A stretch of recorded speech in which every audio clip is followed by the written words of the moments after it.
شروع اللہ کے نام سے جو بڑا مہربان نہایت رحم والا ہے۔ چھوٹے بھائی کے نام حد سگریٹ نوشی کے نقصانات سے آگاہی کے لیے۔ پیارے بھائی، السلام علیکم۔ مجھے امید ہے کہ تم خیریت سے ہوگے۔ کل مجھے والدہ خط ملا، یہ جان کر نہایت دکھ ہوا کہ تم نے آوارہ لڑکوں کی صحبت میں بیٹھنا شروع کر دیا ہے اور سگریٹ نوشی کے عادی بن گئے ہو۔ پیارے بھائی، سگریٹ نوشی انسانی صحت کے لیے ظاہر قاتل ہے۔ سگریٹ کا دھواں پھیپھڑوں کے ذریعے انسانی جسم میں جب داخل ہوتا ہے تو وہ کئی بیماریوں مثلاً دل کے شریان کے بند ہونے، منہ کے کینسر، جگر کے سکڑنے اور پھیپھڑوں کے متعدد امراض کا باعث بنتا ہے۔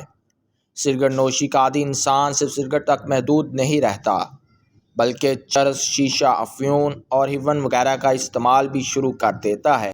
سگریٹ نوشی کا عادی انسان معاشرے میں اپنی قدر کھو بیٹھتا ہے۔ اس کے منہ سے آتی ہوئی تمباکو کی بو کی وجہ سے لوگ اس سے دوری اختیار کر لیتے ہیں۔ مجھے امید ہے کہ تم میری نصیحت پر عمل پیرا ہوتے ہوئے اس بری عادت کو فوراً ترک کر دو گے۔ والد اور والدہ کو السلام اور چھوٹی بہن کو پیار۔ والسلام، آپ کا بھائی الف بے جیم۔